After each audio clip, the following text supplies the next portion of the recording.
C'est Philippe Mérieux est avec nous, bonjour. Bonjour. Nous sommes à 3-4 jours de la rentrée. Vous êtes pédagogue, professeur émérite en sciences de l'éducation à l'Université Lyon 2, président de l'Association nationale des centres d'entraînement aux méthodes d'éducation active. Il paraîtrait même que vous êtes le pédagogue le plus écouté de nos dirigeants. C'est vrai, Philippe Mérieux? Non, je ne crois pas. Ça a pu l'être peut-être dans des temps immémoriaux, parce que j'ai aujourd'hui un peu plus de 70 ans, mais je crois qu'aujourd'hui, les pédagogues ne sont pas peut-être suffisamment écoutés, et pas seulement moi. C'est le Mais journal voilà. Libération qui vous qualifie ainsi, en tout cas oui, en 1998. On vous doit les Oui, IUFM tout de même, les modules au lycée, les travaux pratiques encadrés, les cours d'éducation civique. Et vous publiez aux éditions Autrement un essai avec Abdenour Bidar, Grandir en humanité, libre propos sur l'école et l'éducation. C'est à paraître ce mercredi, là, mercredi qui arrive à la veille de la rentrée. Cette rentrée, justement, Philippe Mérieux, on nous la promet, j'allais dire acrobatique, avec des Français angoissés, des enfants qui ont parfois accumulé certains retards, des profs pas assez nombreux, du personnel lessivé. Comment vous la pressentez-vous? Parce que vous en avez connu de nombreuses. oui, c'est une rentrée difficile. C'est une rentrée difficile après une période compliquée, à un moment où la vie est compliquée, où les événements nationaux et internationaux peuvent angoisser nos enfants, et c'est un moment où nous manquons. Nous manquons terriblement d'éducateurs et d'enseignants, de jeunes qui se destinent vers ce métier parce qu'ils estiment que c'est le plus beau métier du monde, parce que c'est effectivement le plus beau métier du monde. Et ça ne peut pas ne pas interroger nos démocraties.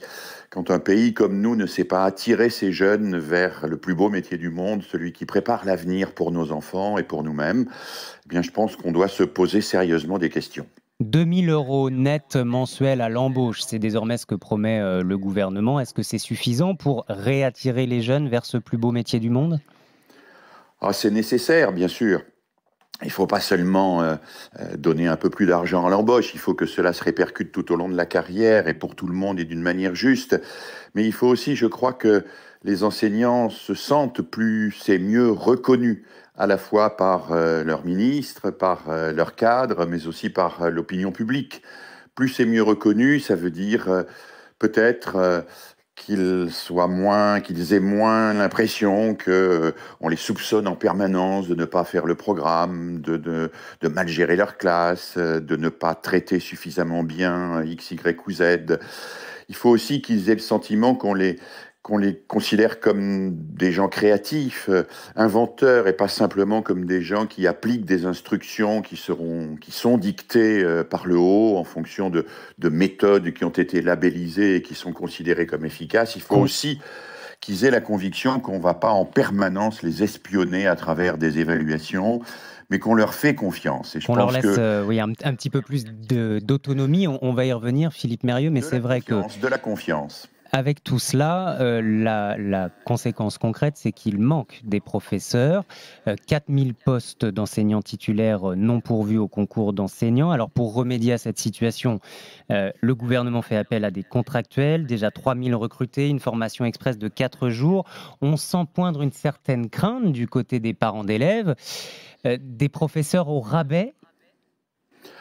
Alors ça dépend. Je pense qu'il est extrêmement difficile de généraliser. Parmi ces contractuels, il y a des gens qui ont une belle expérience dans d'autres métiers que l'enseignement. Et moi, je fais partie de celles et ceux qui pensent que quand des gens qui sont informaticiens, qui travaillent dans le privé, décident à 30, 40, voire 50 ans d'aller instruire nos jeunes, je pense qu'ils peuvent faire d'excellents professeurs. Ils peuvent faire des professeurs de très haut niveau et qui vont enrichir d'ailleurs la salle des professeurs par leur sensibilité un peu différente. Mais Mais il faut comment, quand on est effectivement, informaticien, on apprend à être professeur et à voilà, diriger une classe? voilà, il faut le temps de rentrer à l'intérieur des questions pédagogiques. Sinon, qu'est-ce qu'on va faire? On ne fait que reproduire ce qu'on a subi nous-mêmes en tant qu'élèves. Alors, si on a subi de belles choses et si on a vécu de belles choses, ça va être formidable. Mais sinon, ça risque d'être un peu triste. Alors, oui, il faut une vraie formation pédagogique. Et là, cette formation pédagogique ne semble pas au rendez-vous. On comprend bien que le gouvernement ait été pressé et qu'il faut que les professeurs soient dans les classes, mais il faut donner une formation au long cours, il faut C'est pour ça supprimer que vous quelques aviez heures par créé les semaine à ces IUFM d'ailleurs, enseignants. hein, Philippe Mérieux. Oui, c'est pour cela qu'on avait créé les IUFM. Aujourd'hui, je suis un peu inquiet parce que ces instituts qui ont remplacé les IUFM, les INSPE, n'ont pas été évoqués, ne sont pas dans le coup pour la formation des enseignants. On fait ça un peu à la va-vite. Je suis inquiet sur la manière dont on va accompagner ces personnes qui peuvent avoir par ailleurs de très belles qualités et être de grands éducateurs pour nos enfants, mais qu'il faut former. Pap Ndiaye, le ministre de l'Éducation nationale, promet en tout cas qu'il y aura un professeur devant chaque classe jeudi à la rentrée. C'est sa première rentrée en tant que ministre. Et écoutez-le, il a affiché une priorité. En 10 ans, le nombre d'élèves en difficulté a bondi de 10 points et un collégien sur 4 n'a pas le niveau attendu en fin de troisième. J'engage dès à présent un travail approfondi sur le collège afin d'en faire un lieu où tous les élèves progressent. Philippe Mérieux, la priorité au collège, oui. Oui, bien sûr. Oui, absolument. Ça ne veut Pourquoi pas dire le que l'école collège primaire... Ah, parce que c'est un espace qui n'a pas réellement été imaginé et pensé. Vous savez, quand on demande qui a créé l'école primaire, tout le monde dit Jules Ferry, le lycée Napoléon, mais le collège, on ne sait pas trop. C'est une super école primaire ou c'est un petit lycée? On ne sait pas trop, on n'a jamais tranché là-dedans. Le collège, c'est un lieu pourtant tout à fait décisif, c'est l'adolescence. C'est le moment où nos enfants découvrent ce qu'on appelle la socialisation secondaire, c'est-à-dire ils découvrent d'autres amis que les fils et les filles des amis de leurs parents. C'est le moment où ils émergent la sexualité et des tas de préoccupations. Et on n'a jamais réellement pensé cet établissement pour qu'il soit adapté à ces adolescents. Et puis, c'est le moment du tri aussi, il faut bien le dire, même si ce mot est affreux concernant des enfants. C'est le moment où vont se creuser les écarts entre ceux qui y arrivent bien et ceux qui peinent et qui sont en retard. Et la France se caractérise par le fait qu'elle sait faire de bons élèves. Nous faisons de bons élèves, que d'ailleurs d'autres pays nous envient. Hein. On envie nos bons élèves aux États-Unis et les universités américaines en voudraient bien, mais nous creusons les écarts entre ces bons élèves et ceux qui peinent et ceux qui ne réussissent pas. C'est aussi ce que dit Pap Ndiaye. D'ailleurs, la France est un pays très inégalitaire, peu d'élèves moyens, des élèves très bons que l'école forme très bien, mais très peu d'élèves moyens. Alors au collège, c'est là où il faut mettre la priorité, avec par exemple ces nouveaux modules de sport, une demi-heure par jour, cette possibilité aussi pour les élèves dès la 5e d'aller de manière plus régulière dans les entreprises. Alors, moi, je suis très sensible à l'idée qu'il ne faut plus que l'orientation se fasse par défaut. L'orientation par défaut, c'est quand on va en lycée professionnel en troisième parce qu'on a échoué en français, en mathématiques et en anglais. Je pense qu'il faut que l'orientation se fasse à travers la découverte de réalités professionnelles qui vont passionner les enfants. Et je suis sûr que l'artisanat, par exemple, peut passionner des enfants et que ce ne sont pas les métiers de l'artisanat des sous-métiers. Moi, je ne suis pas d'accord avec la ministre déléguée à l'enseignement professionnel quand elle évoque les métiers manuels d'un côté et les métiers intellectuels de l'autre, parce que moi, je me suis fait opérer récemment et je suis très content que le chirurgien soit un manuel. Et je suis très, très content que les agriculteurs soient des intellectuels pour me produire des produits de qualité. Il faut sortir de cette opposition manuelle-intellectuelle. Il faut faire découvrir très tôt aux enfants des métiers qui peuvent les passionner. Ébéniste, c'est passionnant, c'est pas dévalorisé, c'est pas moins bien qu'ingénieur en informatique, c'est même pas moins bien que de faire l'ENA. Et je pense que pour découvrir cela, c'est vrai, il faut des contacts avec les entreprises. Moi, j'irai plus loin. Moi, j'irai vers le fait, et c'est comme ce qui se passe par exemple en Finlande, que 2 demi-journées par semaine en Finlande, les garçons et les filles font pendant une demi-journée de la mécanique, de la menuiserie, de l'ébénisterie, mais ils la font à l'école. Et l'autre demi-journée, ils font de la cuisine, ils font de la couture, ils apprennent à réparer les appareils électroménagers. Moi, je pense qu'il faut réhabiliter la main. Ça fait peut-être penser à l'école des années 50, ça, Philippe Mérieux. Oui, je suis pas sûr que nous l'ayons fait à l'école dans les années 50. Nous avions les travaux manuels à l'époque.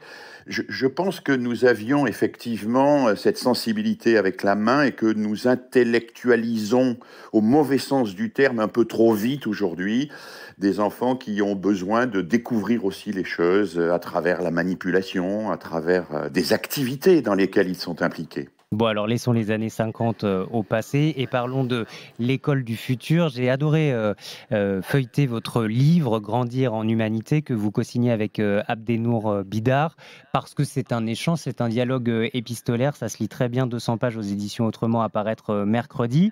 J'ai adoré notamment sur cette grande question, Philippe Mérieux, est-ce que l'école, et ça devrait être son rôle, en tout cas pour beaucoup ça devrait l'être, est-ce que l'école forme réellement les citoyens de demain? Aujourd'hui, c'est compliqué. Je pense que beaucoup d'enseignants font un vrai magnifique travail, mais malheureusement, je ne pense pas que nous ayons pris conscience des enjeux et des défis que nous avons à relever aujourd'hui. Prenons un exemple simple parmi bien d'autres, mais que la plupart des parents connaissent bien, celui de l'usage des écrans. Oui. On sait que l'usage des écrans peut être diabolique pour un certain nombre d'enfants. Ça peut détruire l'attention profonde. Ça peut faire casser, pas à jamais, mais au moins provisoirement, le désir et la possibilité de lire dans la durée. Ça envoie les enfants à l'école avec une sorte de télécommande greffée au cerveau, des enfants qui se disent c'est dommage qu'ici on puisse pas, comme sur YouTube ou à la télé, changer de programme. La question c'est comment mettre à profit cet outil, les écrans qui font partie de nos quotidiens, comment les rendre bénéfiques? Oui, et là-dessus, je ne suis pas sûr que nous ayons suffisamment réfléchi et que nous ayons suffisamment travaillé ensemble, Parce qu'on les parents distribue et des les tablettes enseignants. parfois gratuites dans certaines académies, mais pour quel usage? Pour quel usage? Et puis les tablettes à l'école, c'est bien. Ça peut aider si on les utilise correctement et si on ne substitue pas les tablettes à l'écriture manuscrite, par exemple, qui est nécessaire, qui est indispensable pour les enfants. Mais l'usage des écrans à l'extérieur de l'école est important. On ne peut pas confier à l'école la totalité de l'éducation. Les parents J'allais y jouent un venir rôle aussi, Philippe Mérieux. fondamental. Attention, parce qu'on attend trop peut-être aujourd'hui de l'école. On considère que les professeurs sont les uniques éducateurs de nos enfants. Il ne faut pas que les parents démissionnent non plus.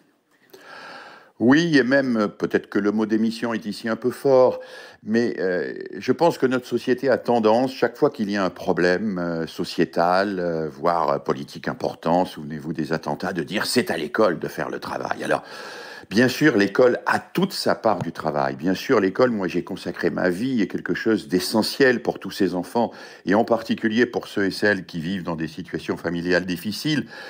Mais on ne peut pas tout demander à l'école. Un professeur me disait récemment, un professeur de mathématiques, tel et tel parent me reproche de ne pas faire réussir leur fils en mathématiques, mais il me l'envoie quand il s'est couché à 3 heures du matin après toute une nuit de jeux électroniques. Moi, c'est pas possible que je le fasse réussir dans ces conditions. Mm. Et d'une certaine manière, il n'a pas tort. Il faut aussi que les familles, mais Chacun pas soit seulement, responsable. je dirais, oui, les associations, par exemple, c'est très important. Nous voyons aujourd'hui que toute une série d'enfants bénéficient d'un tissu associatif. Ils vont en colo, ils militent dans des associations, ils vont dans des orchestres, dans des chorales, on fait du modélisme. Tout ça, c'est très important pour former les enfants et pour leur dire, leur signaler, leur montrer qu'il y a d'autres centres d'intérêt que les jeux électroniques, il y a d'autres centres d'intérêt dans lesquels on peut trouver beaucoup de plaisir et qui ne sont pas simplement ceux qu'ils trouvent sur les écrans. Il faudrait développer des offres alternatives aux écrans, il faudrait que les parents aient envie de cela, il faudrait que les enseignants et les parents se parlent entre eux de cette question décisive, se parlent entre eux de la manière dont l'enfant peut découvrir le monde sans rentrer simplement, sans être simplement dans cette virtualité du jeu électronique qui envahit la vie d'un certain nombre d'enfants.